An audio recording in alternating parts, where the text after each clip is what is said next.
नहीं जाओगे ना तब तक सात्विक सृष्टि नहीं होगी। तो बोले बाबा आप यदि विवाह करोगे तो आगे चल के बड़े से बड़े दैत्य आने वाले हैं, उन सबका उद्धार करने वाले हैं, आपसे आपके अंश से ना आपके पुत्र होंगे।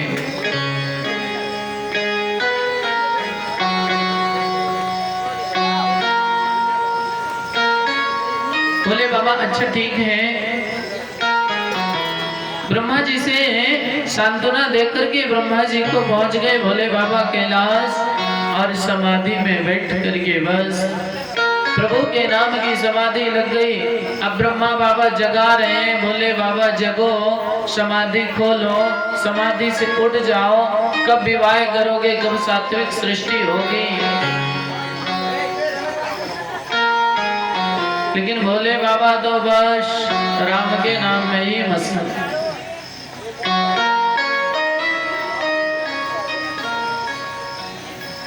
क्योंकि भोले बाबा कहते हैं देखिए राम नाम आधार जिन्हें, राम नाम आधार जिन्हें वो जल में राह बनाते हैं, जिन पर कृपा राम करे वह पत्थर भी तिर जाते हैं।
राघवेंद्र सरकार के हर हर। भोले बाबा कहते हैं ना जो राम के सहारे पे रहते हैं, जो मेरे राम के भरोसे पे रहते हैं ना, वो तीनों लोकों में कहीं भी रहे उनका कोई कुछ भी नहीं बिगाड़ सकता। राम नाम आधार बना के रहे, वो चाहे जड़ हो, चाहे चेतन हो, चाहे मनुष्य हो, चाहे पशु हो, चाहे पक्षी हो, चाहे वृक्ष हो, कोई भी हो, अगर राम के भरोसे पे है ना तो कोई कुछ नहीं बिगाड़ेगा। बोले बाबा तो समाधि में बैठ गए, लेकिन ब्रह्मा जी को जो सृष्टि निरूपण करना है, भोले बाबा के यहाँ से आगे शिव कथा बढ़ाना है। और उधर पे ना दुर्गा जी प्रकट होके राजा दक्ष, जो राजा दक्ष तपस्या कर रहे थे, मैया दुर्गा प्रकट हुई और प्रकट होके वचन दिया कि चलो ठीक है, मैं तुम्हारे घर में राजन दक्ष तुम्हारे घर में कन्या बन के जन्म लूंगी। अब वो वरदान भी सत्य करना है, तो वरदान तो हो, लेकिन मैया तब जन्म ले, मैया तब अवतार ग्रहण करे दुर्गे मैया जब भोले बाबा विवाह के लिए तैयार हो। अन्यथा जिस कार्य के लिए मैया आने वाली हो कार्य ही व्यर्थ हो जाएगा। अब हुआ ये कि भोले बाबा तो समाधि में बैठे और ब्रह्मा जी अनेक प्रयत्न किए, और तो और ब्रह्मा जी इस बार कामदेव को भी भेजे कि जाओ समाधि जगाओ, लेकिन भोले बाबा के ऊपर असर कुछ नहीं हुआ। शिव महापुराण में लिखा है कि जो अभी सती के निमित्त भेजा है, तब कितने भी प्रयास किए कामदेव ने, लेकिन भोले बाबा की समाधि नहीं जगी। अंत में कामदेव को भोले बाबा से परास्त होना पड़ा और भोले बाबा को प्रणाम करके कामदेव अपने धाम चला गया। ब्रह्मा जी ने वसंत ऋतु को भेजा, ब्रह्मा जी ने संध्या को भेजा, भोले बाबा की समाधि भंग हो, लेकिन कच्ची समाधि हो तो भंग हो जाए। अब समाधि तो पक्की है, शरीर कैलाश पे रखा है और प्राण वायु ब्रह्मांड पे है, शरीर पूरा खाली है, क्योंकि वो तो भोले बाबा है ना। जब शरीर में कुछ है ही नहीं, और कामदेव और जितने देव और जो भी जाता भोले बाबा के शरीर को हिलाने डुलाने का प्रयास करता, वो कभी होने वाला नहीं, क्योंकि भोले बाबा ना अपने मन को पहले से ही केंद्रित कर बैठे हैं। भगवान राम में पहले से ही लगे हैं, सतनाम को पहले से ही जप रहे हैं।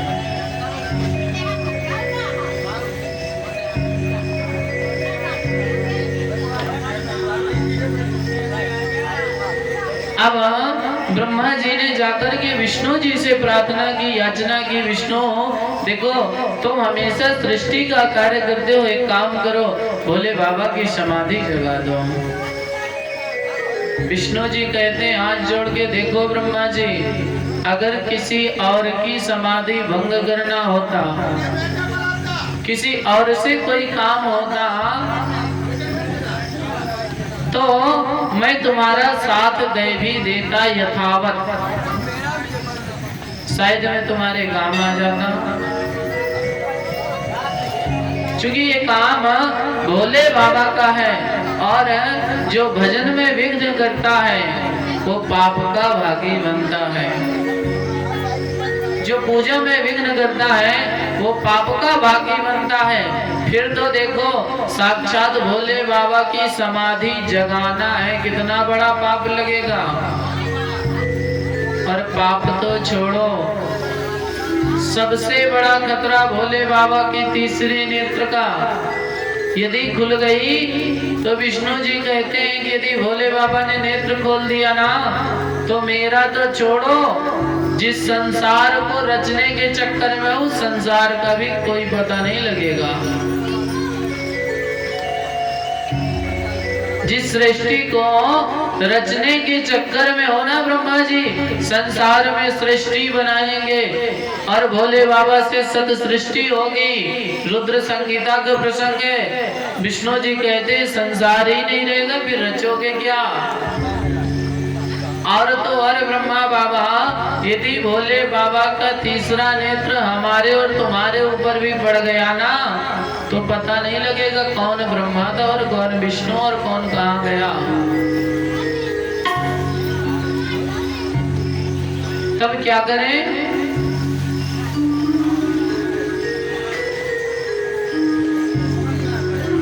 ब्रह्मा जी से विष्णु जी कहते देखो करना कुछ नहीं है, भोले बाबा को समाधि करने दो, समाधि में रहने दो।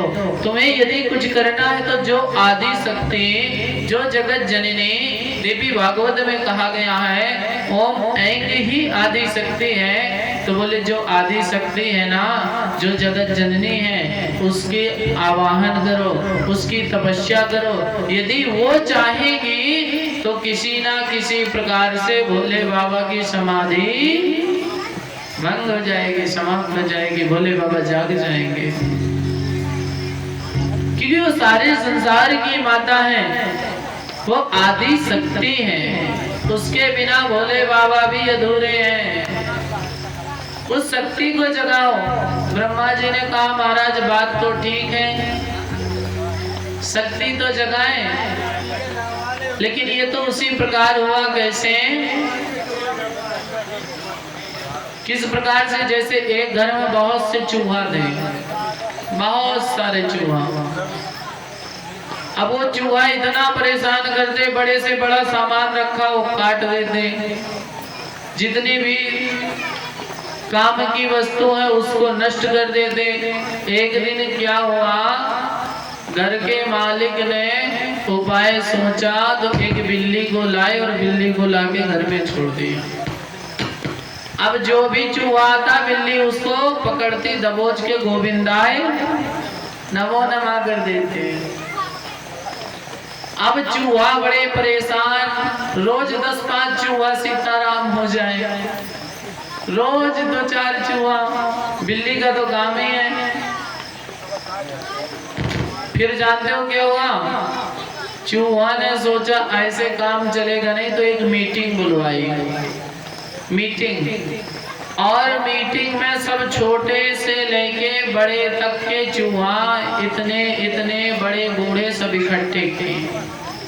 बोले भैया ये काम करो, बिल्ली आती है और रोज 10-5 चूहा खाती है, ऐसा कोई उपाय करोगे?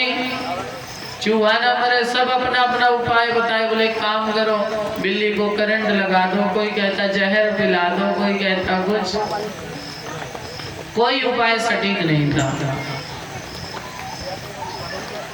इसी बीच में एक छोटा सा चूहा बोला एक काम करो, ज्यादा उपाय ना करो, ना जहर पिलाओ, ना करंट लगाओ, ना बिल्ली को कुछ करो, बिल्ली के गले में घंटी बांध दो, और जैसे ही बिल्ली आएगी घंटी बजेगी तो हम सब अपने अपने बिल में। अब सब चूहा इतने प्रसन्न हुए, बोले वाह तुमने तो पूरी समस्या हल कर दी। सबके मुंह में वाह भाई, वाह भाई, वाह भाई नन्हे, तुमने तो सब पूरी समस्या हल हो। अब बोले ठीक है। अब कोई चूहा बोला कि धागा हम ले आएंगे, कोई बोला घंटी हम ले आएंगे। अब एक बड़े बूढ़े चूहा बैठे थे, बोले भैया एक बात बताओ, बिल्ली के गले में घंटी कौन बांधेगा, कौन बांधेगा?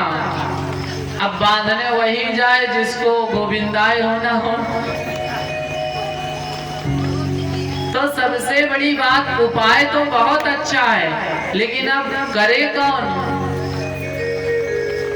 विष्णु जी ने जो उपाय बताया कि आदि शक्ति को जगाओ, ब्रह्मा बाबा कहते महाराज बात तो बहुत बढ़िया है, लेकिन अब जगाए कौन?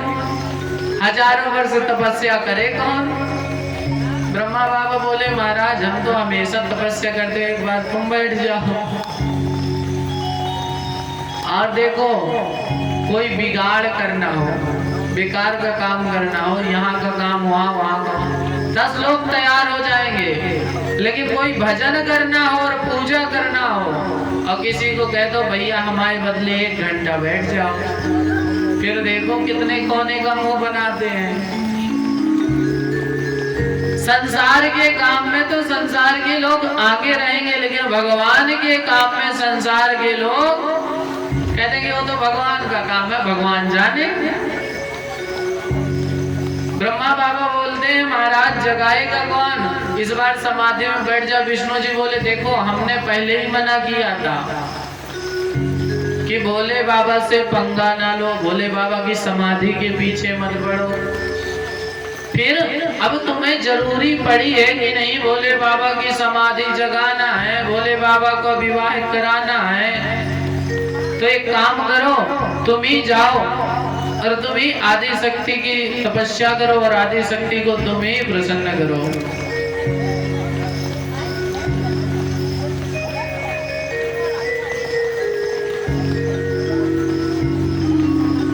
अब ब्रह्मा जी सोचे कि अब उपाय भी मेरा और काम भी मुझी को करना है, बोले बाबा ब्रह्मा बाबा बोले ठीक है महाराज, मरता क्या ना करता, अब जिसका काम अटका हो, किसी की जान जा रही हो, फिर उससे चाहे जो कुछ करा लो करेगा। मैं तो दिन भर मजदूरी करना है, दिन भर मजदूरी करेगा। तुम्हें दिन भर भोजन नहीं करना, व्रत रहना, तो दिन भर व्रत रहेगा, और जो भी कहोगे सब करेगा, क्योंकि मरता क्या ना करता, मरने वाला सब कुछ कर सकता है। फिर ठीक है, ब्रह्मा बाबा गए, समाधि में बैठ गए और हजारों वर्षों तक समाधि करते रहे करते रहे करते रहे। अंत में हुआ ये, मैया दुर्गा प्रकट हुई और प्रकट होके ब्रह्मा जी को वचन दिया, सुनो ब्रह्मा बाबा, यूं तो किसी की समाधि भंग करना बुरी बात है, गलत बात है, क्योंकि कहा गया है भला किसी का कर न सको तो बुरा किसी का मत करना। खुद तो तपस्या कर नहीं सकते, खुद तो पूजा भजन कर नहीं सकते, जो कर रहा है उसे क्यों परेशान कर रहे हो? करना है तो खुद करो। तो देखो ब्रह्मा बाबा, तपस्या भंग करना बुरी बात है, लेकिन सृष्टि का कार्य है, इससे संसार का कल्याण होगा। तो संसार के कल्याण के निमित्त में तुम्हें एक वचन देती हूँ ब्रह्मा बाबा। कौन सा वचन दिया माँ भगवती ने, माँ दुर्गा ने? मैया दुर्गा कहती है ब्रह्मा जी, उत्पन्ना दक्षिजाया सती रूपेण शंकरम् अहं सभाजायिष्यामि लीलया तं पितामहः। अच्छा, तो ब्रह्मा बाबा आपकी ना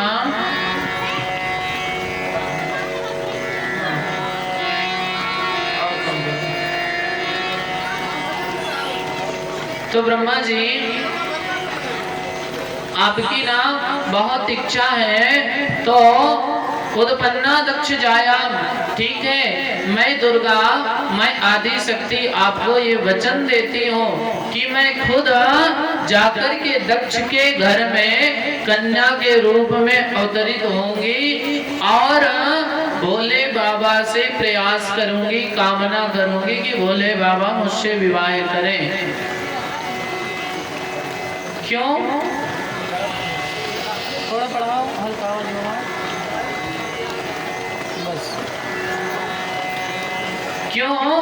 क्योंकि उसी प्रकार जिस प्रकार से आदि शक्ति लक्ष्मी बन के विष्णु जी के वामांग में विराजी, वो भी तो आदि शक्ति है। संसार में यदि लक्ष्मी ना हो, पैसा ना हो तो कुछ भी नहीं। लोग कहेंगे महाराज बड़ा परेशान है, काहे वजह से परेशान? महाराज पैसा की दिक्कत है।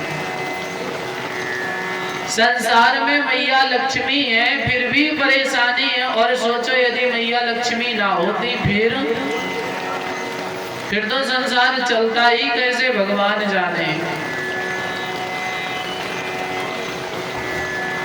मैया दुर्गा कहती है, देखो ब्रह्मा जी, ठीक उसी प्रकार जिस तरह से आदि शक्ति ना लक्ष्मी बनकर के विष्णु के वामांग में बैठी है, उसी प्रकार से मैं भी आगे कन्या के रूप में जन्म लेकर के भोले बाबा के वामांग में बैठूंगी।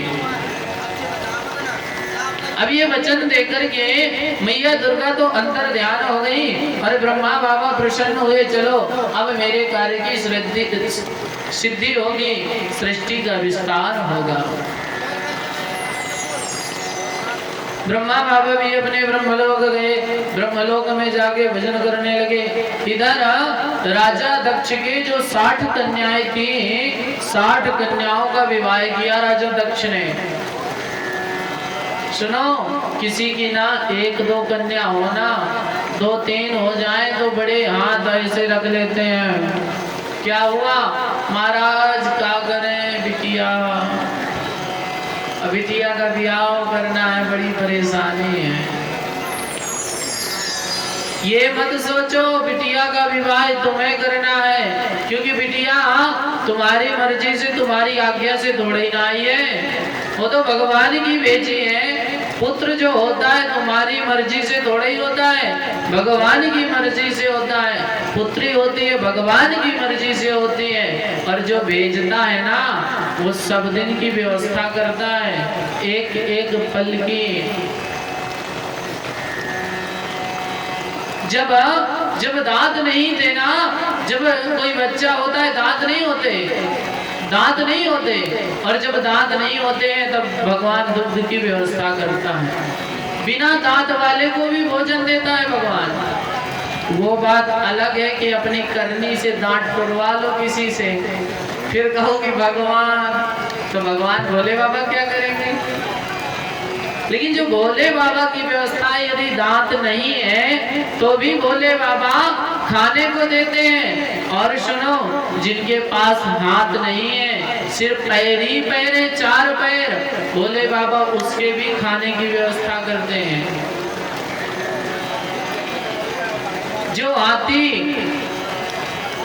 के सिर्फ सूंड है, उसकी भी भोले बाबा व्यवस्था करते हैं। चींटी से लेके हाथी तक के खाने पीने और सोने का इंतजाम भोले बाबा करते हैं। लेकिन देखो, कराही चढ़ी कहीं नहीं देखी होगी। कहीं भोले बाबा का भंडारा चल रहा हो तो बताओ। भोले बाबा सबकी व्यवस्था। चींटी क्या खाएगी, हमसे ज्यादा भोले बाबा को पता है। चींटी के लिए दाना तैयार कर दिया। हाथी क्या खाएगा, उसके लिए वृक्ष बना दिए। पशु क्या खाएंगे, उसके लिए घास बना दी। पक्षी क्या चुनेंगे, उसके लिए दाना बना दिए। और हम इंसान है ना, हमारे लिए तो इतनी भोले बाबा ने व्यवस्था की है कि गिनती ही करना मुश्किल है। और आज भोले बाबा प्रसन्न है, बारिश के ऊपर बारिश आज बंद नहीं हो रहा है। बहुत पानी चीख रहे थे।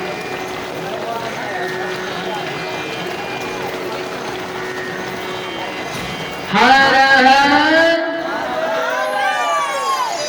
एक बार जोरदार की आवाज हो जाए, भले संख्या कम है तो क्या हुआ, जोरदार हर हर। ये बात बोली शंकर भगवान की। बोले बाबा हर एक चीज की नियमित रूप से व्यवस्था किए बैठे हैं, चाहे चींटी हो, चाहे हाथी हो। और जब जीव गर्भ में आता है तब भी उसकी व्यवस्था कर। बोले बाबा, जहाँ का तू दयावान है, जहाँ का तू दयावान है, अपने भक्तों पे तो मेहरबान है, अपने भक्तों पे मेहरबान है। तू है मेरा प्रभु, तू है मेरा प्रभु, मैं तेरा प्रभु, मैं तेरा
कृपा में तेरी बोले तू है मेरा।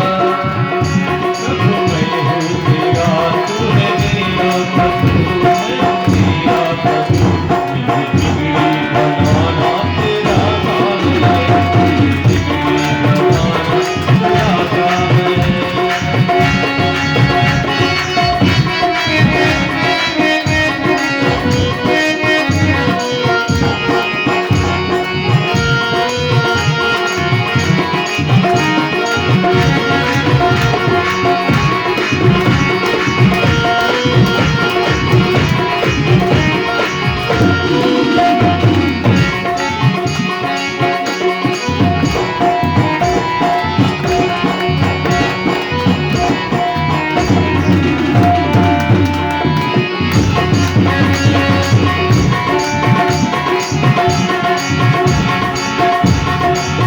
और बोले बाबा